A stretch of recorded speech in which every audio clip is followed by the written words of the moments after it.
শীতের কনকনে সেই রাতে নয়াদিল্লি স্টেশনে কবির যদি আর মাত্র ২ মিনিট আগে নিজের লোকাল ট্রেনটি ধরে ফেলত তবে হয়তো একটি নিরীহ মেয়ের সম্পূর্ণ জীবন চির অন্ধকারের অতলে হারিয়ে যেত।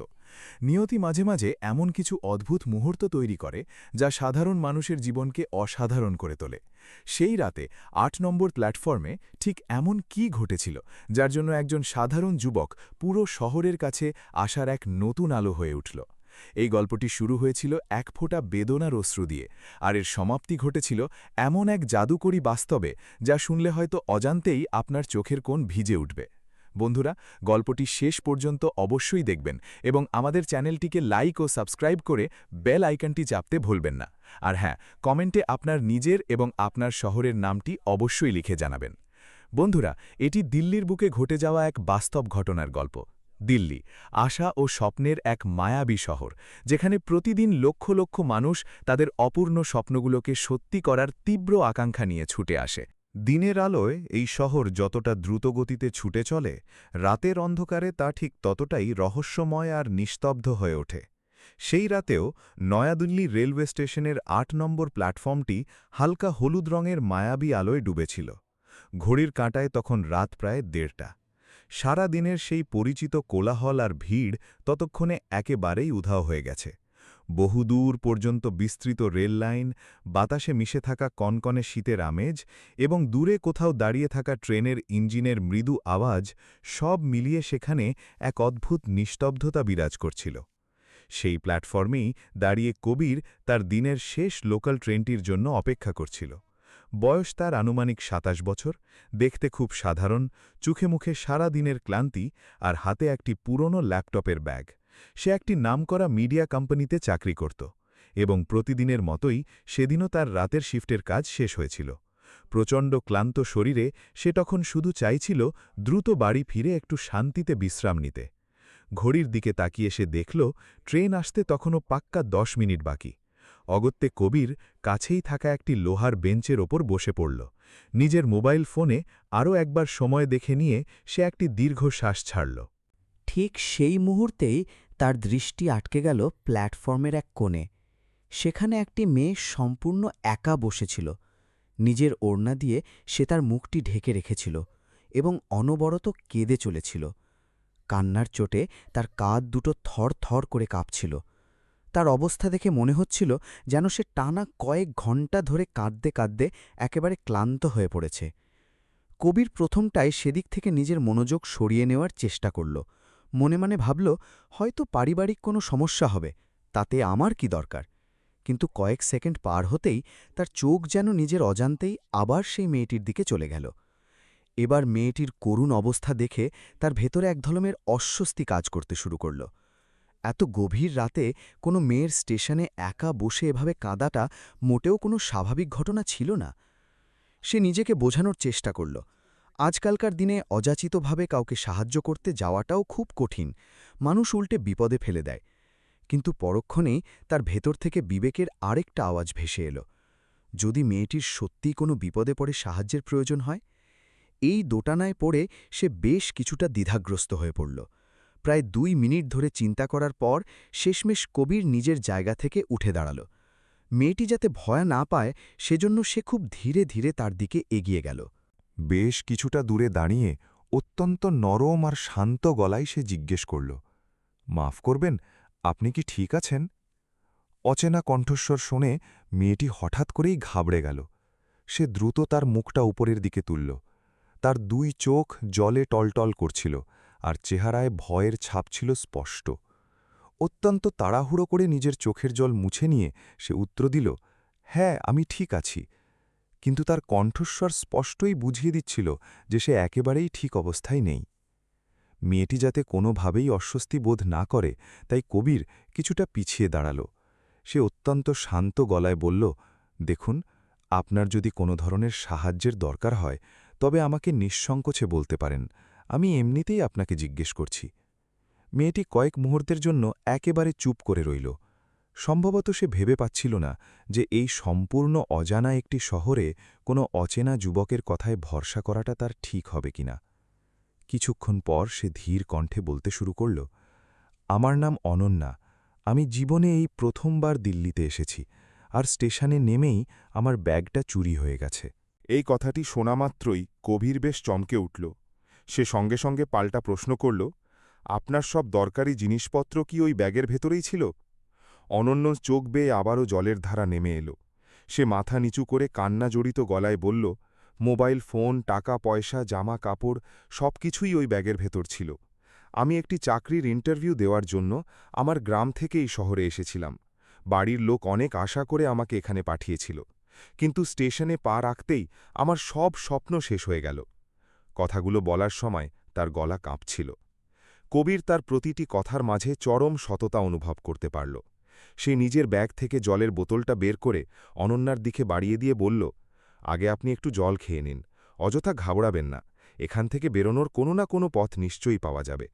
অনন্যা কাঁপা কাঁপা হাতে বোতলটি গ্রহণ করল। সম্ভবত দীর্ঘ কয়েক ঘণ্টা পর কেউ তার সাথে এত মানবিক আচরণ করেছিল।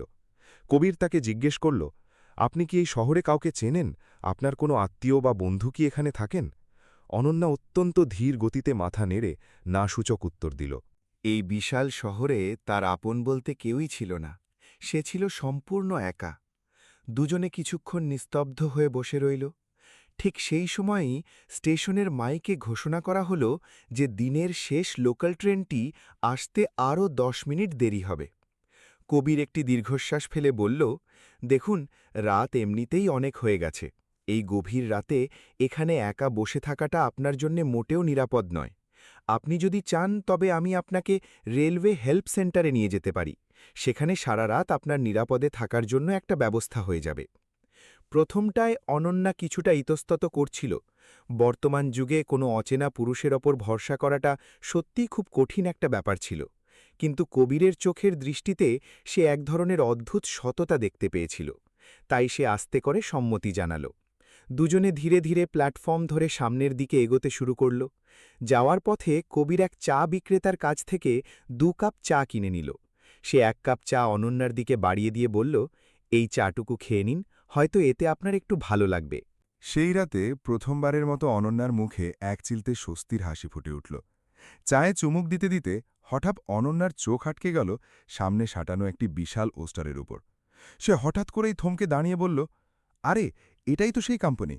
আগামীকাল সকালে আমার চাকরির ইন্টারভিউ ঠিক এই অফিসেই হবার কথা।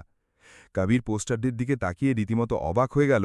সে মুখে হালকা হাসি ফুটিয়ে বলল, আরে কি আশ্চর্য, আমিও তো ঠিক এই কোম্পানিতেই কাজ করি।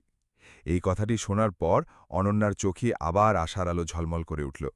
তার মনে হল যেন কোনো চরম অন্ধকার রাতে হঠাৎ করেই কোনো ছোট্ট একটি প্রদীপ জ্বলে উঠেছে। কিন্তু সেই কি তখনও বুঝতে পেরেছিল যে এই আকস্মিক সাক্ষাৎটি কেবল একটি সাধারণ সাহায্য ছিল না, বরং তা তার গোটা জীবনটাকেই নতুন করে বদলে দিতে চলেছে? পরদিন সকালে প্রথম সূর্যের আলোর সঙ্গেই দিল্লি শহরটি আবার নতুন করে জেগে উঠেছিল। স্টেশনের বাইরের রাস্তায় ট্যাক্সির তীব্র হর্ন, চা বিক্রেতাদের চিৎকার আর নিজেদের গন্তব্যে ছুটে থাকা মানুষদের ভিড় চারদিকে চোখে পড়ছিল। কিন্তু সারা রাতের এত ধকলের পরেও অনন্যার চোখে বিন্দু মাত্র ঘুম ছিল না। সে রেলওয়ে হেল্প সেন্টারের জানালার ধারে বসে বাইরের দৃশ্য দেখছিল। তার মনের ভেতর তখন একই সঙ্গে ভয় এবং আশার মিশ্র অনুভূতি কাজ করছিল। সকাল ঠিক 7টার সময় কবির আবারও স্টেশনে এসে হাজির হল। তার 2 হাতে ছিল 2 কাপ গরম চা আর কিছু সকালের নাস্তা। তাকে দেখতে পাওয়া মাত্রই অনন্যার চেহারায় একটি হালকা স্বস্তির হাসি ফুটে উঠল। সম্ভবত এই অজানা অচেনা শহরে এখন সে তার পাশে দাঁড়ানোর মতো একজন আপন মানুষ খুঁজে পেয়েছিল। কবির হাসি মুখে তাকে সম্ভাষণ জানাল, সুপ্রভাত, এখন কেমন বোধ করছেন আপনি? অনন্যা ধীর কণ্ঠে উত্তর দিল, আগের চেয়ে অনেকটাই ভালো লাগছে। সত্যি কথা বলতে কি, কাল রাতে যদি আপনার সাথে আমার দেখা না হতো তবে হয়তো আমি আজকেই নিজের গ্রামে ফিরে যেতাম। কবির মুচকি হেসে জবাব দিল, কখনো কখনো জীবন তার নিজস্ব খেয়ালে আমাদেরকে হঠাৎ করেই ভালো মানুষদের সাথে মিলিয়ে দেয়। তা আপনার ইন্টারভিউটা ঠিক কটার সময়? অনন্যা জানাল, সকাল 10টায়। কবির মজা করে বলল, তাহলে আমাদের খুব তাড়াতাড়ি বেরোতে হবে, নইলে দিল্লির এই ভয়ঙ্কর ট্রাফিক জ্যাম আমাদের দুজনেরই ইন্টারভিউ নিয়ে ছাড়বে। কথাটা শুনে প্রথমবারের মতো অনন্যা একেবারে প্রাণ খুলে হাসল। কিছুক্ষণ পরেই দুজনে মিলে স্টেশন থেকে বাইরের দিকে বেরিয়ে এলো। দিল্লির রাস্তাঘাট তখন পুরোপুরি কর্মচঞ্চল হয়ে উঠেছে। চারপাশের ছুটন্ত গাড়ি ঘোড়া, আকাশ ছোঁয়া সব বহুতল ভবন আর দ্রুত বেগে হেঁটে চলা অসংখ্য মানুষকে দেখে অনন্যার রীতিমতো বিস্মিত হচ্ছিল। নির্ধারিত অফিসে পৌঁছনোর পর অনন্যা কিছুটা ঘাবড়ে গিয়েছিল। বিশাল বড় বিল্ডিং, কঠোর নিরাপত্তা বেষ্টনী আর ভেতরে খুব দ্রুত গতিতে কাজ করতে থাকা কর্মীদের দেখে তার পা যেন আর সামনের দিকে এগোতে চাইছিল না। কবির তার মনের অবস্থা বুঝতে পেরে তার দিকে তাকিয়ে সাহস জুগিয়ে বলল, একদম ভয় পাবেন না, শুধু নিজের যোগ্যতার ওপর ভরসা রাখুন। অনন্যা একটি দীর্ঘশ্বাস বুকে টেনে নিয়ে সরাসরি ইন্টারভিউ রুমের ভেতরে প্রবেশ করল। বাইরে বসে থাকা কবির উত্তেজনায় বারবার নিজের ঘড়ির দিকে তাকাচ্ছিল। কে জানে কেন তার ভেতরে এমন একটা অনুভূতি হচ্ছিল যেন সে নিজেই আজ ইন্টারভিউ দিতে এসেছে। প্রায় আধ ঘণ্টা পর দরজার ছিটকিনি খোলার আওয়াজ হল। অনন্যা বাইরে বেরিয়ে এলো, আর তখন তার দুই চোখ জলে ভেজা। কবির সঙ্গে সঙ্গে নিজের জায়গা থেকে দাঁড়িয়ে পড়ল আর চরম উৎকণ্ঠা নিয়ে জিজ্ঞেস করল, কি হল, ভেতরে সব ঠিকঠাক ছিল তো? হঠাৎ করেই অনন্যার মুখে একটি সুন্দর হাসি ফুটে উঠল। সে বলল, আমি চাকরিটা পেয়ে গেছি। এই খবরটা শোনার সাথে সাথেই কবির খুশিতে একেবারে লাফিয়ে উঠল। সে তৎক্ষণাৎ বলল, দেখলেন তো, আমি আপনাকে আগেই বলেছিলাম না যে সব কিছু ঠিকঠাক হয়ে যাবে। এরপর দুজনে মিলে নিচের ক্যান্টিনে চলে গেল। কবির এই আনন্দে ক্যান্টিন থেকে সিঙাড়া আর মিষ্টি আনিয়ে তাকে খাওয়াল। অনন্যা বারবার তার হাতের জয়নিং লেটারটির দিকে অবাক হয়ে তাকাচ্ছিল। তার নিজেরই বিশ্বাস হচ্ছিল না যে মাত্র এক রাত আগে যে মেয়েটি স্টেশনের এক কোণে বসে একা একা কাঁদছিল, আজ সেই একই শহরে সে একটি চাকরি পেয়ে গেছে। কিন্তু এই চূড়ান্ত খুশির মাঝেও একটি দুশ্চিন্তা তখনও তার মনে রয়ে গিয়েছিল। অনন্যার এই শহরে থাকার মতো কোনো জায়গা ছিল না, এমনকি কোনো সাধারণ হোটেলে গিয়ে ওঠার মতো কোনো টাকাও তার কাছে অবশিষ্ট ছিল না। এই বাস্তব পরিস্থিতির কথা ভেবে তার মুখটা আবারও উদাস হয়ে গেল। কবির ফেরার পথে পুরো রাস্তা ধরে এই বিষয়টি নিয়ে গভীর চিন্তা করতে লাগল। শেষমেশ কোনো উপায় না পেয়ে সে নিজের মাকে ফোন করে পুরো ঘটনাটি বিস্তারিতভাবে জানিয়ে দিল। অপর প্রান্তে থাকা তার মা কিছুক্ষণ চুপ করে শোনার পর বললেন, মেয়েটি যদি সত্যিই এমন চরম বিপদের মধ্যে পড়ে থাকে, তবে তুই ওকে আমাদের বাড়িতেই নিয়ে আয় বাবা। মনে রাখিস, এই পৃথিবীতে মানবতার চেয়ে বড় কোনো ধর্ম আর নেই।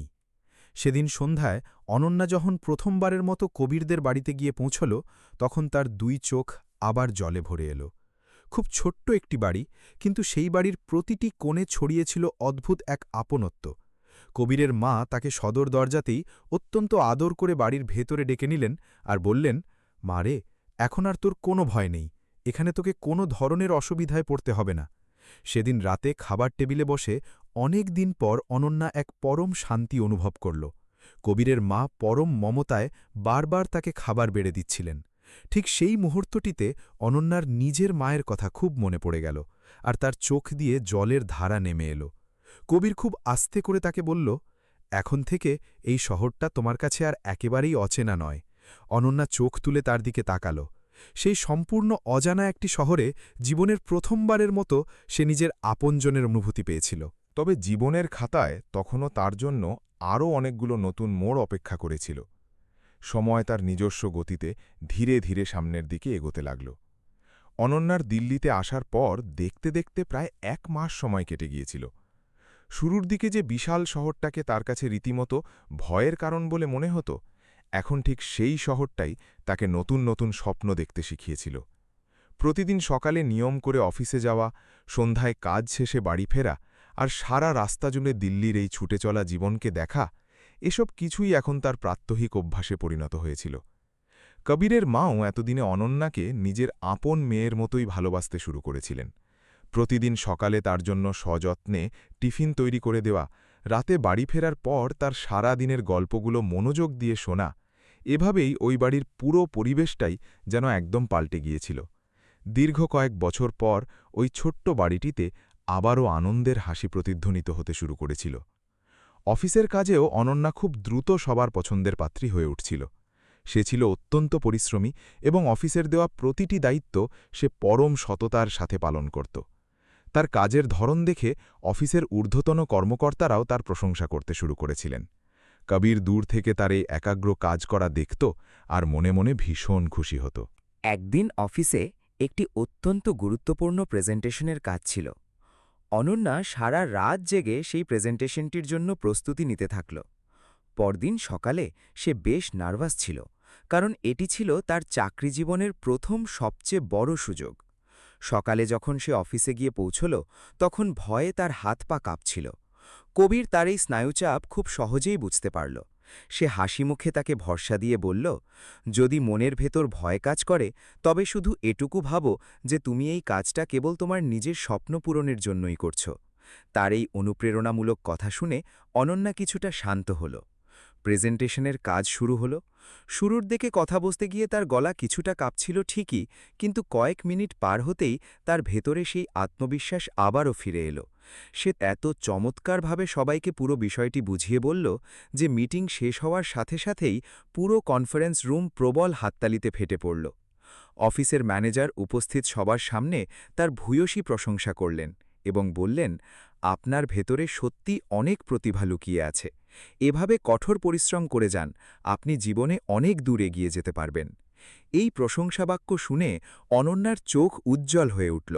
জীবনের প্রথমবারের মতো সে গভীরভাবে উপলব্ধি করল যে সে সত্যিই তার লালিত স্বপ্নগুলোর একেবারে কাছাকাছি পৌঁছে যাচ্ছে।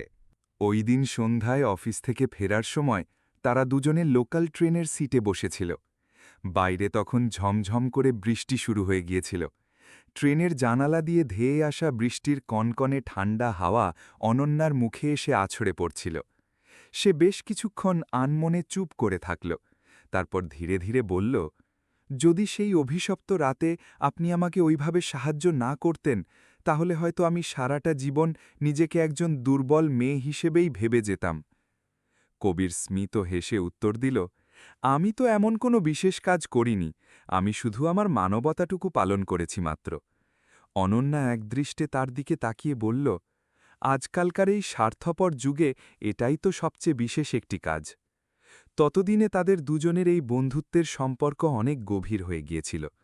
প্রতিদিন একসাথে বসে চা খাওয়া, একসাথে অফিসে যাওয়া, আর ছুটির দিনগুলোতে কখনো ইন্ডিয়া গেট তো কখনো কানট প্লেসে একসাথে ঘুরতে বেরিয়ে পড়া, এগুলো ছিল তাদের নিত্যদিনের রুটিন। তাদের দুজনের মাঝে এমন একটি সুন্দর সম্পর্ক তৈরি হচ্ছিল যার মূল ভিত্তি ছিল একে অপরের প্রতি অগাধ বিশ্বাস। একদিন সন্ধ্যায় তারা তিনজনই বাড়ির ছাদে বসে গল্প করছিল। বেশ ঠান্ডা হাওয়া বইছিল, আর বহুদূর পর্যন্ত দিল্লির চোখ ধাঁধানো আলোগুলো স্পষ্ট দেখা যাচ্ছিল। ঠিক তখনই হঠাৎ করে চারপাশের বিদ্যুৎ চলে গেল, আর মুহূর্তের মধ্যেই পুরো এলাকা ঘুটঘুটে অন্ধকারে ডুবে গেল। কবির একটি মোমবাতি জ্বালাতে শুরু করল। ঠিক তখনই তার মা মিষ্টি হেসে বললেন, দেখলি তো, ছোট্ট একটি প্রদীপের আলো কত বিশাল অন্ধকারকে নিমেষে দূর করে দিতে পারে।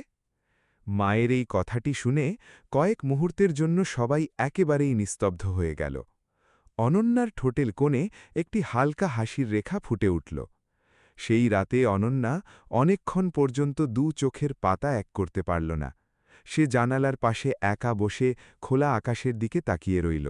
সে নিজের ভেতরে অনুভব করতে পারছিল যে তার জীবনের গতিপথ ধীরে ধীরে এক নতুন মোড় নিচ্ছে।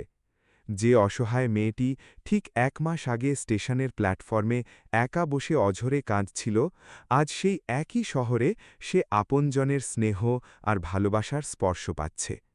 পরের দিন অফিসে কর্মীদের জন্য একটি রচনা প্রতিযোগিতার ঘোষণা করা হল। সকল কর্মীকে তাদের নিজেদের জীবনের সবচেয়ে কঠিন ও যন্ত্রণাদায়ক সময়ের উপর একটি বাস্তব গল্প লিখতে হবে। কবির এই খবরটি শুনেই সাথে সাথে অনন্যাকে বলল, তোমার অবশ্যই এই প্রতিযোগিতায় অংশগ্রহণ করা উচিত। প্রথম দিকে অনন্যা বেশ ইতস্তত করছিল, কিন্তু পরে সে অনেক কষ্টে নিজের ভেতরে সাহস সঞ্চয় করল।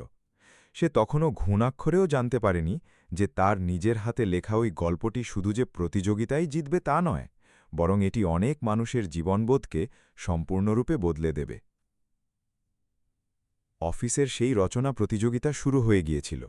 সবাই গভীর মনোযোগ দিয়ে নিজেদের জীবনের গল্প লিখতে ব্যস্ত ছিল, কিন্তু অনন্যা তখনও কম্পিউটারের খালি স্ক্রিনটির দিকে এক দৃষ্টে তাকিয়েছিল। তার মনের গহীনে অনেক না বলা কথা জমেছিল, কিন্তু সেগুলো যেন কোনোভাবেই শব্দ হয়ে বাইরে আসতে চাইছিল না। সে বারবার শুধু এটাই ভাবছিল যে নিজের জীবনের সেই চরম কষ্টের কথাগুলোকে কি সবার সামনে এভাবে তুলে ধরা তার জন্যে ঠিক হবে। সন্ধ্যায় অফিস থেকে যখন সে বাড়িতে পৌঁছাল তখন তাকে বেশ চুপচাপ দেখাচ্ছিল। কবির তার চেহারার এই উদাসীনতা সাথে সাথেই ধরতে পারল। সে তাকে জিজ্ঞেস করল, কি ব্যাপার, আজ তোমাকে এত শান্ত দেখাচ্ছে কেন? অনন্যা খুব ধীর গলায় বলল, আমার ভেতরে খুব ভয় কাজ করছে। যদি মানুষ আমার জীবনের এই গল্পটা পড়ে আমাকে দুর্বল মনে করে হাসাহাসি করে? কবির হালকা হেসে উত্তর দিল, শোনো, যে মানুষ নিজের জীবনের কঠিনতম সময়ের সাথে লড়াই করে শেষ পর্যন্ত মাথা উঁচু করে দাঁড়াতে পারে, সে কখনোই দুর্বল হয় না। তোমার লেখা এই গল্পটি কাউকে কাঁদিয়ে দুর্বল করবে না, বরং তাদের মনে নতুন করে বেঁচে থাকার সাহস যোগাবে। সে রাতে অনন্যা আর ঘুমাতে পারল না। সে নিজের ছোট গ্রাম থেকে শুরু করে দিল্লির স্টেশনে এসে পৌঁছনোর প্রতিটি মুহূর্তের কথা অক্ষরে অক্ষরে লিখতে শুরু করল। কিভাবে সে একা হয়ে গিয়ে চরম ভয় পেয়েছিল, কিভাবে এক সম্পূর্ণ অজানা শহরে নিজেকে চরম অসহায় আর একা অনুভব করছিল, আর কিভাবে এক অচেনা যুবক এসে তার মনে নতুন করে বাঁচার আশা জাগিয়ে তুলেছিল। লেখার প্রতিটি শব্দ সাজাতে গিয়ে তার নিজের চোখ দুটিও জলে ভিজে গেল। পরের দিন সে অত্যন্ত যত্ন সহকারে তার লেখা গল্পটি প্রতিযোগিতার জন্য জমা দিয়ে এল। গল্পটি জমা দেওয়ার সময় তার হাত দুটো রীতিমতো কাঁপছিল। তার মনে কেবলই এই ভয় কাজ করছিল যে মানুষ হয়তো তাকে নিয়ে অনেক ঠাট্টা তামাশা করবে। কিন্তু এখন আর যাই হোক না কেন, কোনো কিছুই আর তার নিজের হাতে ছিল না। ঠিক 3 দিন পর অফিসের বিশাল অডিটোরিয়াম হলে সেই প্রতিযোগিতার চূড়ান্ত ফলাফল ঘোষণা করার কথা। অফিসের সমস্ত কর্মচারী সেখানে একে একে জমায়েত হয়েছিল। অনন্যার বুকের ভেতরটা তখন খুব দ্রুত ধরফর করছিল। কবির একটু দূরে দাঁড়িয়ে তাকে সাহস জোগানোর জন্য তার দিকে তাকিয়ে হাসছিল। কোম্পানির ডিরেক্টর স্টেজে উঠে মাইক হাতে নিয়ে বললেন, এবারের প্রতিযোগিতায় আমরা সত্যি বলতে অনেকগুলো দারুণ দারুণ গল্প পেয়েছি। তবে এর মধ্যে থেকে একটি গল্প এমন ছিল যা উপস্থিত আমাদের সবার মনকে গভীরভাবে ছুঁয়ে গেছে। এই কথা শোনার পর পুরো হলরুম একেবারে শান্ত হয়ে গেল। ডিরেক্টর মহোদয় আরও বলতে লাগলেন, এই গল্পটি আজ আমাদের নতুন করে মনে করিয়ে দেয় যে এই পৃথিবীতে মানবতা আজও বেঁচে আছে। এরপর তিনি মাইকে জোরে সেই নামটি ঘোষণা করলেন, অনন্যা। সাথে সাথেই পুরো হলরুম ফেটে পড়ল করতালিতে। অনন্যার চোখ দুটি আনন্দের জলে ভরে গেল। তার নিজেরই বিশ্বাস হচ্ছিল না যে তার জীবনের সেই বেদনাদায়ক মুহূর্তের গল্পটি এতগুলো মানুষের হৃদয় পর্যন্ত পৌঁছে গেছে। সে ধীরে ধীরে হেঁটে স্টেজের দিকে এগিয়ে গেল। স্টেজে উঠে সে বিজয়ী ট্রফিটি নিজের হাতে তুলে নিল। তখন তার ভেজা চোখ দুটো ভিড়ের মাঝে কেবল একজনকেই খুঁজে বেড়াচ্ছিল। সে হল কবির। কবির চরম গর্বের সাথে তার দিকে তাকিয়ে হাসছিল। ঠিক সেই মুহূর্তটিতে অনন্যা নিজের ভেতরে গভীরভাবে উপলব্ধি করতে পারল যে তার নিজের জীবনে কবির ঠিক কতটা বিশাল একটা জায়গা তৈরি করে নিয়েছে। অনুষ্ঠানটি শেষ হয়ে যাওয়ার পর অফিসের অনেক সহকর্মী অনন্যার কাছে ছুটে এলো। তাদের মধ্যে কেউ তাকে বলল যে তার গল্পটি তাদের রীতিমতো কাঁদিয়ে ছেড়েছে। আবার কেউ বলল, তোমার গল্পটা পড়ে আজ বুঝতে পারলাম যে জীবনে যাই ঘটুক না কেন, আশা কখনো ছেড়ে দিতে নেই। সেদিন সন্ধ্যায় তারা দুজনে মিলে কনট প্লেসের রাস্তায় হাঁটতে বের হল। চারপাশের মনোরম পরিবেশ এবং মৃদু ঠান্ডা হাওয়া তাদের মনকে ছুঁয়ে যাচ্ছিল। বেশ কিছুক্ষণ ধরে তারা দুজনে একেবারেই চুপচাপ হাঁটছিল। তারপর অনন্যা খুব ধীরে ধীরে নীরবতা ভেঙে বলল, আপনি সত্যিই আমার পুরো জীবনটা বদলে দিয়েছেন কবির। কবির সাথে সাথেই প্রতিবাদ করে বলল, না, একদমই তা নয়। তুমি নিজের চেষ্টাতেই নিজের জীবনটা বদলেছ। আমি তো শুধু ছোট্ট একটা মুহূর্তের জন্য তোমার পাশে দাঁড়িয়েছিলাম মাত্র। কবিরের এই কথা শুনে অনন্যা মিষ্টি করে হাসল, কিন্তু তার মনের ভেতরে এখন আর সম্পর্কটা কেবলই বন্ধুত্বের মধ্যে সীমাবদ্ধ ছিল না। সেখানে নতুন করে আরও কিছু একটা জন্ম নিচ্ছিল, যা সে কোনো ভাষাতেই প্রকাশ করতে পারছিল না। হাঁটতে হাঁটতে বাড়ি ফেরার পথে হঠাৎ করেই খুব জোরে বৃষ্টি শুরু হয়ে গেল। বাধ্য হয়ে তারা দুজনে রাস্তার ধারের একটি ছোট্ট চায়ের দোকানে আশ্রয় নিল। বৃষ্টির ঠান্ডা ফোঁটাগুলো ঝোড়ো বাতাসের সাথে উড়ে এসে তাদের মুখে লাগছিল। ঠিক সেই মুহূর্তেই কবিরের মায়ের ফোন এলো। তিনি ওপাশ থেকে হাসতে হাসতে বললেন, ওই শোন, বৃষ্টিতে কিন্তু বেশি ভিজিস না তোরা। আর হ্যাঁ, একটা কথা বলি, তোদের দুজনকেই কিন্তু একসাথে বেশ মানায় রে। কলটা কেটে দেওয়ার পরেই দুজনে আর চোখে একে অপরের দিকে তাকাতে লাগল। কয়েক মুহূর্তের জন্য চারপাশের সবকিছু যেন একদম শান্ত হয়ে গেল। তাদের দুজনের মনের লুকানো কথাগুলো এখন তাদের চোখের ভাষাতেই স্পষ্ট হয়ে ধরা দিচ্ছিল। সম্ভবত তাদের এই সুন্দর বন্ধুত্বটি এখন ধীরে ধীরে এক পবিত্র ভালোবাসায় পরিণত হতে চলেছিল। দিল্লি শহরে তখন ধীরে ধীরে শীতের প্রকোপ শুরু হয়ে গিয়েছিল। সকালের ওই হালকা ঠান্ডা কনকনে হাওয়া আর রাতের বেলার উজ্জ্বল ঝলমলে আলোগুলো শহরটাকে যেন আরও বেশি সুন্দর করে তুলছিল। অনন্যার এখন এই শহরে আসার দেখতে দেখতে প্রায় ৬ মাস কেটে গিয়েছিল। সে এখন আর সেই আগের মতো ভীতু আর অসহায় মেয়েটি নেই। তার চোখে মুখে এখন আত্মবিশ্বাসের ছাপ পরিষ্কার ফুটে উঠেছে। অফিসের কাজে তার কঠোর পরিশ্রম এবং একাগ্রতার কারণে তাকে এখন নিত্য নতুন অনেক বড় দায়িত্ব দেওয়া শুরু হয়েছিল। এখন আর অফিসের মানুষজন শুধু তার ওই গল্পের জন্য নয়, বরং তার চমৎকার কাজের জন্য তাকে ভীষণ সম্মান করত। অফিসে আসা অনেক নতুন কর্মী তাকে নিজেদের জীবনের অনুপ্রেরণা হিসেবে মেনে চলতে শুরু করেছিল।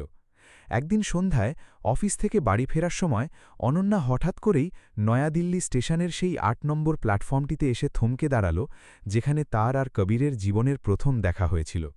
আজও সেই একই পুরনো লোহার বেঞ্চ, সেই হালকা হলুদ রঙের আলো আর সেই একই রকম ঠান্ডা হাওয়া বইছিল।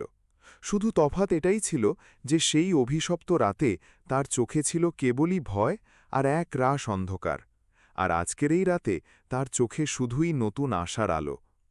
কবির তার ঠিক পাশে এসে দাঁড়াল। সে স্মিত হেসে অনন্যাকে জিজ্ঞেস করল, কি এত গভীরভাবে ভাবছ তুমি? অনন্যা সেই পুরনো বেঞ্চটির দিকে এক দৃষ্টে তাকিয়ে থেকে বলল, আমি ভাবছি যদি সেই রাতে আপনি আমাকে ঠিক এই জায়গাটাতে না পেতেন, তাহলে হয়তো আজ আমার জীবনটা অন্য কোনো রকম হতো। কবির হালকা হেসে উত্তর দিল, কখনো কখনো আমাদের এই জীবন আমাদেরকে একেবারে সঠিক মানুষের সাথে ঠিক সঠিক সময়েই মিলিয়ে দেয়। অনন্যা চোখ ফিরিয়ে তার দিকে তাকাল। তার চোখের দৃষ্টিতে কবিরের জন্য পরম সম্মান, আপনত্ব আর গভীর ভালোবাসা সবকিছুই একসাথে মিলেমিশে একাকার হয়ে দেখা যাচ্ছিল। এর ঠিক কয়েকদিন পর কবিরের মা তাদের দুজনকেই নিজের কাছে ডেকে বসালেন। তার চোখমুখে তখন একটি হালকা হাসির রেখা লেগেছিল। তিনি অত্যন্ত স্নেহভরা কণ্ঠে বললেন, আমি বেশ কিছুদিন ধরেই তোমাদের একটা কথা বলতে চাইছিলাম। তোমরা দুজনে একে অপরের সাথে কতটা সুখে থাকো তা আমি দেখেছি। এই কথাটি শোনামাত্রই অনন্যা চরম লজ্জায় মাথা নিচু করে চুপ হয়ে গেল। কবিরও মুখ টিপে হালকা হাসতে লাগল। তার মা তখন আবার বললেন, তোমরা দুজনে যদি নিজেরা চাও, তবে তোমাদের এই সুন্দর সম্পর্কটাকে এবার সারা জীবনের জন্য একটা নতুন নাম দিতে পারো। কথাটি শোনার পর কয়েক মুহূর্তের জন্য পুরো ঘরে পিনপতন নিস্তব্ধতা ছেয়ে গেল। তারপর অনন্যা খুব ধীরে ধীরে নিজের মুখটা তুলে তাকাল।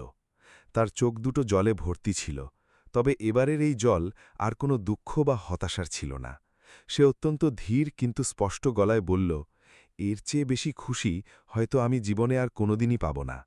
কবির জীবনের প্রথমবারের মতো পরম আদলে তার হাতটি ধরল এবং হেসে বলল, আমি তো সেই রাতে কেবল একজন অসহায় মানুষের সাহায্য করেছিলাম মাত্র, কিন্তু তার বদলে ভগবান আমাকে আমার সারা জীবনের পরম খুশিটা উপহার দিয়ে দিলেন। এর ঠিক কয়েক মাস পরেই তাদের দুজনের বিয়েটা খুব সাদামাটাভাবেই সম্পন্ন হল। বিয়ের অনুষ্ঠানে বাড়িতে খুব বেশি লোকজন বা ভিড়ভাট্টা ছিল না, কিন্তু সেখানে উপস্থিত সবার মাঝে আনন্দ আর উচ্ছ্বাস ছিল অফুরন্ত। কবিরের মা বারবার তাদের দুজনকে একসাথে দেখে খুশিতে আবেগপ্রবণ হয়ে পড়ছিলেন। তার বারবার এটাই মনে হচ্ছিল যেন তার সেই ছোট্ট বাড়িটি আজ আবার নতুন করে পুরোপুরি আলোয় ভরে উঠেছে। বিয়ের পরেও তারা দুজনে মিলে তাদের সেই সাদামাটা জীবনযাপন একটুকুও বদলায়নি। তারা দুজনে একসাথে মিলে একটি ছোট্ট সহায়তা দল গঠন করল, যেখানে তারা শহরের বাইরে থেকে আসা পড়াশোনা বা চাকরির খোঁজে আসা অভাবগ্রস্ত মেয়েদের সাহায্য করতে শুরু করল। অনন্যা নিজের মনে সবসময় এটাই চাইত যে অন্য আর কোনো মেয়ে যেন কখনো এই শহরে এসে তার মতো নিজেকে একা আর অসহায় অনুভব না করে। ধীরে ধীরে তাদের এই মহান কাজের কথা চারদিকে ছড়িয়ে পড়তে শুরু করল। অনেকেই স্বেচ্ছায় এসে তাদের এই দলের সাথে যুক্ত হতে লাগল। একদিন একটি ছোট্ট মেয়ে অনন্যার কাছে ছুটে এসে বলল, দিদি আমিও বড় হয়ে ঠিক আপনার মতোই একজন শক্ত মনের মানুষ হতে চাই। এই ছোট্ট কথাটি শুনে অনন্যার চোখ আবারও জলে ভিজে গেল সে গভীরভাবে উপলব্ধি করতে পারল যে জীবনের সবচেয়ে বড় সুখ কখনোই শুধু নিজের জন্য স্বার্থপরের মতো বাঁচার মধ্যে লুকিয়ে থাকে না, বরং তা অন্য কোনো অসহায় মানুষের জীবনে বেঁচে থাকার আশা জাগানোর মাঝেই লুকিয়ে আছে। সে খোলা আকাশের দিকে চোখ তুলে তাকাল এবং মনে মনে ভগবানকে অশেষ ধন্যবাদ জানাল। এর কিছুদিন পর সেই ৮ নম্বর প্ল্যাটফর্মে একটি ছোট্ট সাইনবোর্ড লাগানো হলো। তাতে বড় বড় অক্ষরে লেখা ছিল, দয়া করে অভাবগ্রস্তদের সাহায্য করুন, কারণ এই পৃথিবীতে মানবতাই হল সবচেয়ে বড় ধর্ম। সেখান দিয়ে যাতায়াত করা সাধারণ মানুষজন অন্তত কয়েক মুহূর্তের জন্য হলেও সেখানে দাঁড়িয়ে বোর্ডটির লেখাটি অবশ্যই পড়ে যেত। এই পুরো গল্পের মূল বার্তাটি শুধু এতটুকুই যে জীবনে কখনো কোনো অভাবগ্রস্ত বা অসহায় মানুষকে একা ফেলে চলে যাবেন না। কে বলতে পারে, হয়তো আপনার বাড়ানো একটুখানি সাহায্যের হাত কারো পুরো পৃথিবীটাকেই এক লমহায় বদলে দিতে পারে। আর সবসময় একটা কথা মনে রাখবেন, রাতের অন্ধকার যতই গধীর হোক না কেন, একটি ছোট্ট আলোর প্রদীপই সেই অন্ধকারকে চিরতরে দূর করার জন্য যথেষ্ট।